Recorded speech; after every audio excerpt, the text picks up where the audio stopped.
Hey YouTube. So typically I don't record in my car, but the way my life is set up with my two kids, they just won't let me live at home, okay? They don't want me to breathe. They want to be in the video.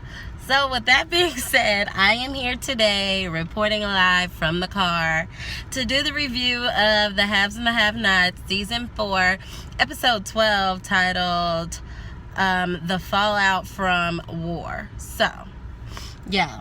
Now, this was the mid-season premiere, and let me begin by saying, this episode was very emotional. Very emotional, but it still gave me everything I needed. I should probably take off my glasses.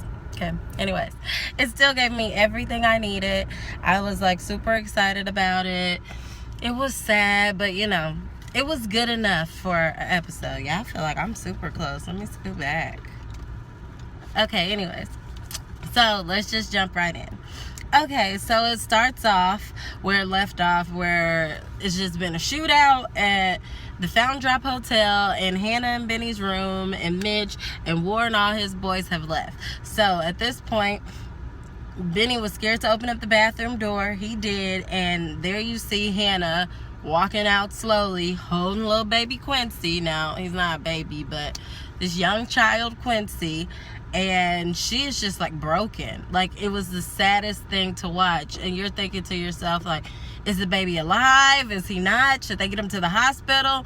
You're kind of freaking out. But looking at Hannah, she's walking so slow. She's not in a rush or a hurry for anything, where it kind of tells you dang, he must not have made it.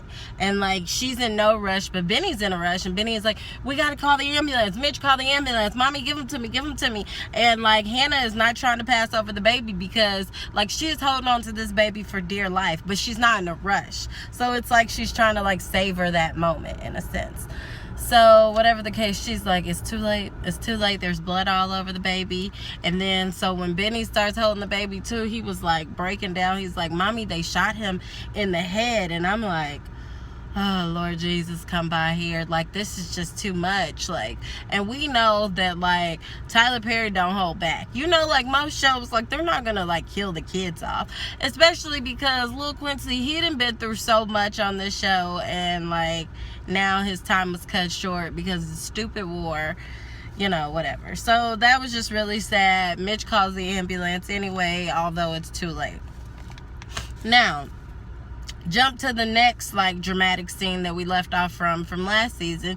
Jeffrey and Melissa. So Melissa's laying in the bed, still bleeding out. Jeffrey is freaking out. He's why would you do this? Why would you do this? And he's calls 911, and he's trying to stop the bleeding. At the same time, she was no, don't stop it. Don't stop me from bleeding out. And don't let her do this to you, Jeffrey. She wants to die. So at this point, we found out no, she's not having a miscarriage or anything. Actually, when she found out that her dad died, she's forget it, put me out of my misery. So she slit her wrist. And so Jeffrey's this is not the answer, this is not the answer. He keeps yelling his mom's name. Veronica is not even responding. But Jeffrey is freaking out. So after he gets off the phone with the ambulance, they're on their way, he runs into his mom's room. And when he runs in there, he's Mom, I've been calling your name. She was what? Then she looks up, she sees blood all over him. She freaks out. She's Jeffrey, what did you do? Oh my gosh. Then she starts patting herself down, ah, shoot, did you shoot me? What'd you do? And so he's no, it's Melissa. And she was what, did she lose the baby? He was no, she slit her wrist. She tried to kill herself. Veronica's this stupid girl, I'm so sick of her. So then next thing you know, Veronica gets up, she goes in there, and she is mad at Melissa. If you done killed yourself or trying to kill yourself and lose my grandchild, I'ma kill you, okay? Some Ike Turner stuff, you down me, I'ma kill you. So Veronica is just not the voice of reason at this point. She's call the ambulance, and Jeffrey's I already did. She's well, call him again. Stupid girl, wake up. Keep slapping her in the face, girl, you better not die. And so she's not helping the situation. When Jeffrey calls the ambulance, they're trying to tell him what to do to stop the blood, and he needs help from his mom. And she's boy, I'll be back. And he's why? I need your help. She was I gotta get gloves. Plus, she bleeding all over my $1,000 $100 sheets. This is ridiculous. So I'm like, Veronica, you don't care that much about her and your grandchild surviving because you sitting up here tripping over some gloves. So she keeps slapping the girl like, girl, wake up, wake up. Totally uncalled for at this moment. Okay, so next thing you know, he's like, why would she do this? That's what Veronica is saying. Y'all people looking at me crazy, so I do gotta put my shades on. So anyways, she's like, why would she do this? Why would she do this? And he's like, well, because her dad died. And she was like, Veronica's like, so what? The man had cancer. And I'm like, Veronica, how heartless can you be? Like, I don't think you have a heart. I think it's cold. So anyways, she slaps her again. Next thing you know, ambulance is pulling up outside. So hopefully this all gets resolved. So next thing you know, it shoots over to Candace. Candace is texting Erica to see if she's in her room. Then all of a sudden she texts her to open up the door. Erica opens up the door. Now mind you, the last interaction that Erica had with someone was with War, and basically sent War over to the Fountain Drop Hotel, and it was about to go down. Little does she know everything that actually did go down. So at this point, Erica has like kind of acted suspicious throughout the season, but this scene with her and Candace, like, she may as well have just told her, like, girl, I set you up. Like, I've been setting you up, because she just like was just like so suspicious. And I'm like, Erica, dang, at least attempt to act natural. So whatever the case, she is like asking her a whole bunch of questions, acting all out of character. And I think that Candace is kind of catching on, because Erica does not seem excited to see her. Then she asked her, well, did you get any business last night? So Candace is like lying to her, because she knows like something about her can't be trusted. She's like, no, not really. She was like, what? All the money that was down there? There's a presidential candidate here? And she was like, what? There is? And then she was like, yeah, actually, David knows him. I saw them speak to each other at the bar. And then so Candace is like, interesting. She's still not telling Erica, because she knows she can't fully trust her, but she just doesn't know to what extent yet. So next thing you know, Erica is like, yeah, so where are you staying? And then she's like, I'm staying here. She's like, I thought you were staying at the Fountain Drop. And then she's like, no. And she's like, well, what room are you staying in? So she tells her a room, and I don't even know if she told her like the right room. I hope she didn't, but she's like, oh, so how'd you pull that? So Candace lies and says that she took some guy's card down at the bar, and she probably has until tomorrow morning to get out of the room. But yeah. And so then all of a sudden Candace's phone starts ringing, and Erica's like, oh, who's calling you? She's like, oh, it's just Benny, you know, whatever, I'm not dealing with him right now. And then she's like, why won't you answer it? She's like, because he's just gonna try to tell me to come back to the hotel and all this stuff, whatever, yada yada yada. Okay, so then Erica even asked her, like, how long are you gonna be staying here? She's like, girl, I don't know. And I'm like, Erica, like, you're going to blow your cover, and Candace is just going to straight up kill you. So, whatever the case, Candace then asked Erica about David, and she says, yeah, I've been spending time with him. I actually, you know, went as far as to, like, actually sleep with him. And then Candace is like, ew, that seems gross. Like, he just seems like a civil rights leader. Like, it doesn't even seem right, like, sleeping with him. And she's like, actually, underneath those clothes, he has a really nice body, and da-da-da-da. So Candace is like, girl, are you falling for him? Like I've been saying for a long time, she is falling for him, and we'll see how War deals with that. But whatever the case, she's like, no, I'm not falling for him. I'm just saying his body isn't bad. And so whatever, she goes as far as to ask her for some clothes. So while she's going in the closet getting some clothes, Candace, Erica is like texting on her phone. Of course, she's texting War and saying like, she's here right now, you can come get her right now. War is like, we got a problem. She wasn't at the Fountain Drop Hotel, and War just got back to me that her son ended up getting killed when we was there. And she's like, are you serious? And he's like, yeah, so I'm gonna have to lay low for a second because the scene is hot right now. So she's like, dang it. So a part of Erica is kind of like feeling bad, and I'm like, oh yeah, I forgot that Erica said that she had kids at one point, but her mom has her kids now or something. So like a part of her was feeling sympathetic. So Erica, like Candace asks Erica, like, who is she texting? Because Erica looks suspicious. And then she says, oh, I'm just texting goodnight to David. And Candace is like, I thought David was coming back over here. That's what you said earlier in the conversation. And she's like, no, well, actually, you can stay here. I mean, you know, kind of like old times. And I'm like, what kind of freaky stuff did y'all get into? So whatever the case, Candace is like, no, I'm not gonna stay here. And she's like, well, are you gonna call your brother back? She's like, actually, no, I'm not. I'm gonna ditch this phone and I'm gonna use my little Batman burner phone. And so she's like, oh, okay, well, give me a hug. And that was like really unusual behavior for Erica, because Erica and Candace, they aren't close like that. They're not like on hugging terms. So I think that was even further like giving herself away. And I don't know if she's giving her a hug because she slightly feels bad for her. Like she knows she's going to need a hug when she finds out that her son died. Whatever. So then it takes us back to the bar. And Oscar and David are at the bar. So Oscar asks David, hey, can I buy you a drink? And he's like, no, I'm good. And David is looking like kind of stressed out. But whatever the case, he looks like he has a lot on his mind. Oscar tells David, like, thanks for the reference, you know, for Jim. I'm doing work for him, working with his son, this, and that, you know, whatever. I found him. Now I'm trying to get his assets back. And so he lets him know, David lets him know, well, you better hurry up because his son actually has a drug problem. He's like, is his son gay? And he's like, no, but I didn't know you swung that way. And then he was like, I don't, but usually if my client is gay, then I can flirt with them and get them to trust me, and then I get their money. And so he's like, oh, okay.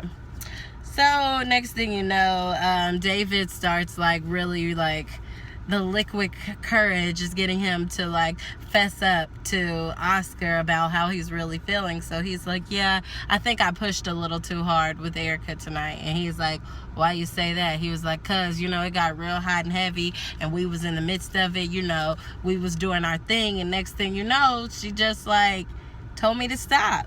And so Oscar is like, look, that could be one of two things, but really he ended up saying three things. Number one, it could have just been really enjoyable and she just couldn't handle it no more. Number two, she just really didn't like it, and David's like, I don't think that's it, of course.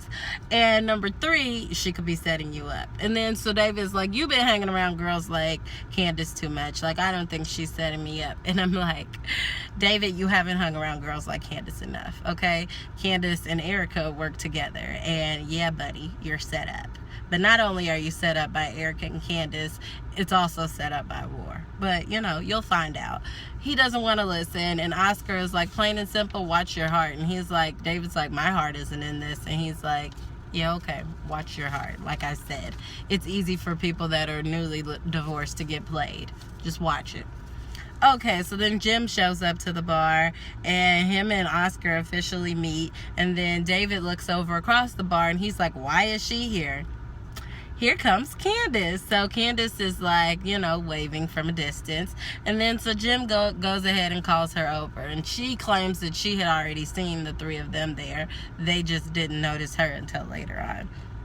So whatever, they like talk like smart aleck stuff back and forth, and next thing you know, they start to discuss like Candace's legal troubles. Like, I'm surprised you're here and you're not running from the police, because you know there's a warrant out for your arrest.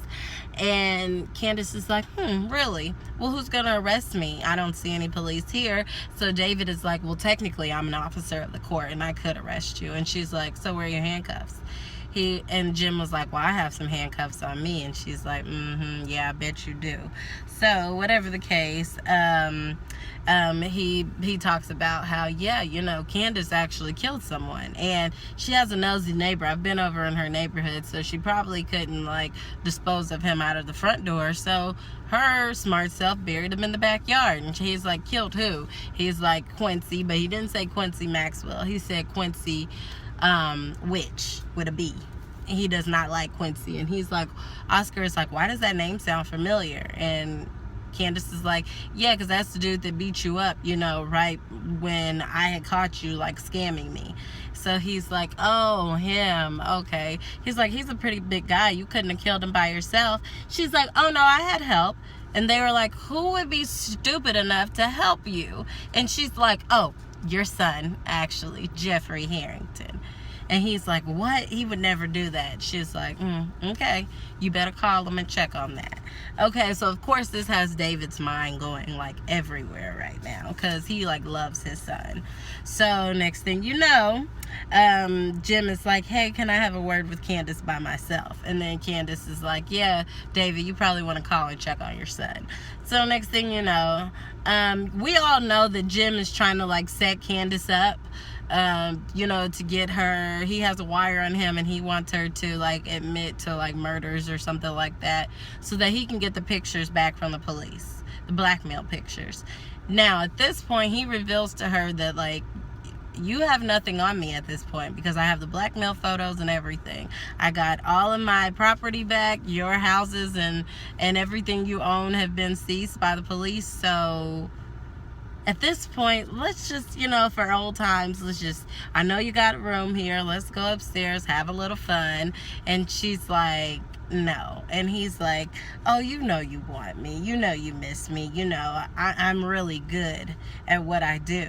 And he said something like, you like it like salty and something like that. And she was like, actually, yours was a bit sour. And I'm like, ew, y'all, this is gross, because Jim, like Candace, I don't even know how you did it. And I actually think that Candace had feelings for Jim at some point.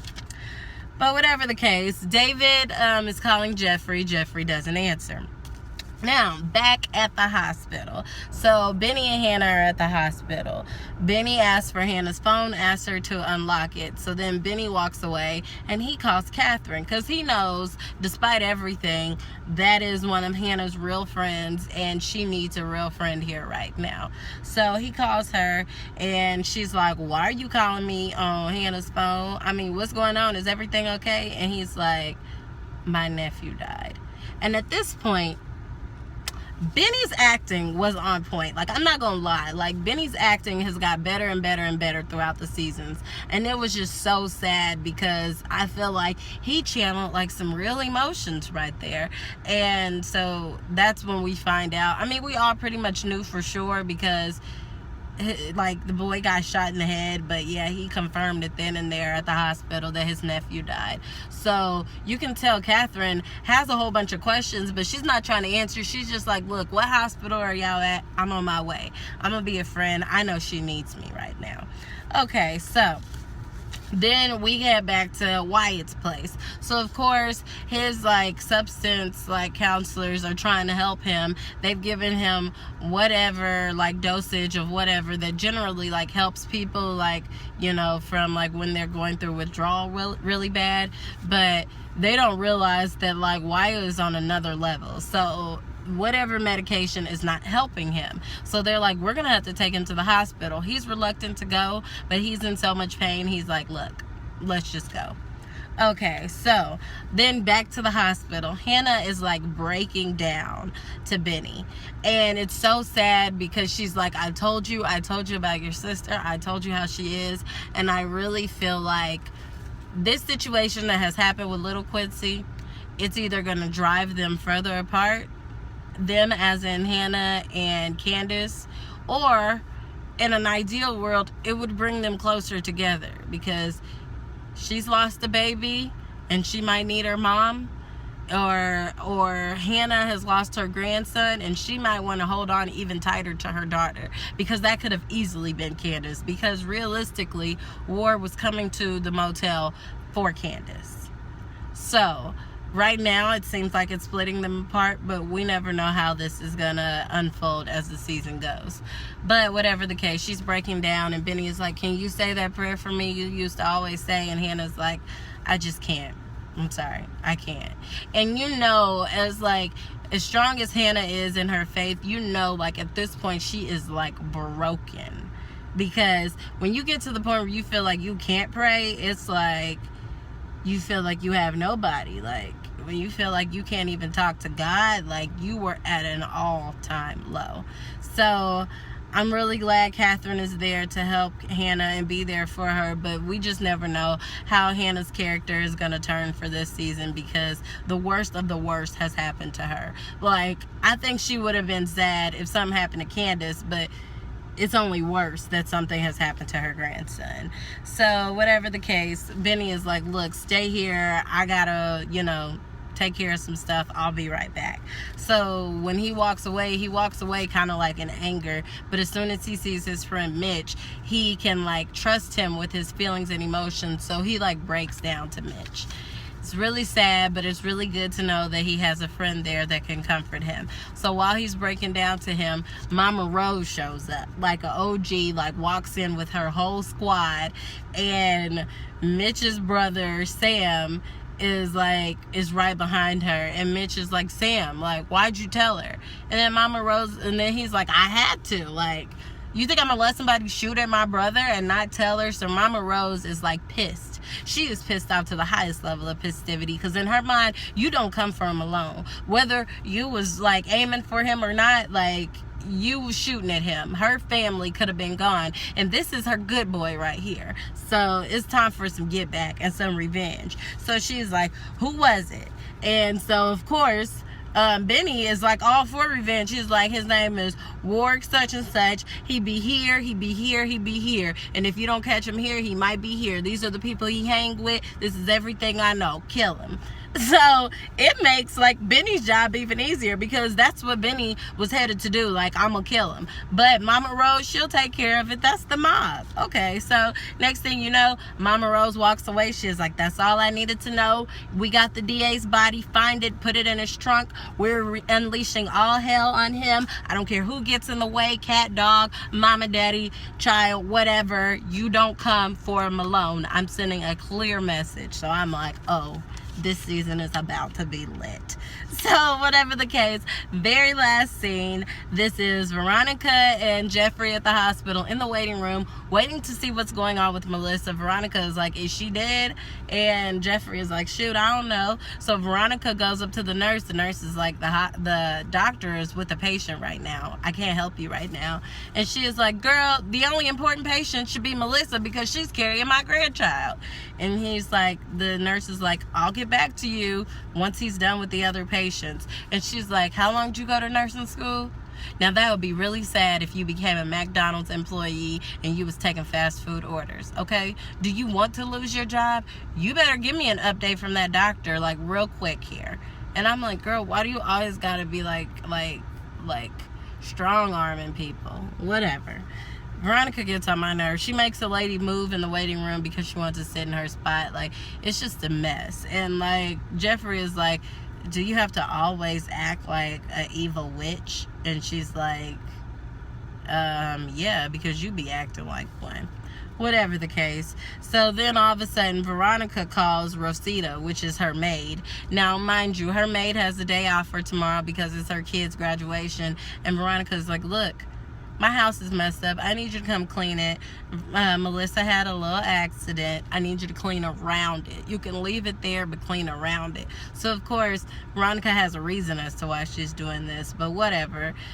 The Rosita is like, look, it's 4 o'clock in the morning. Like, I don't know what you expect me to do. She was like, girl, I don't care. You better figure it out. You can get a bus and come right now. I don't care if the buses don't run.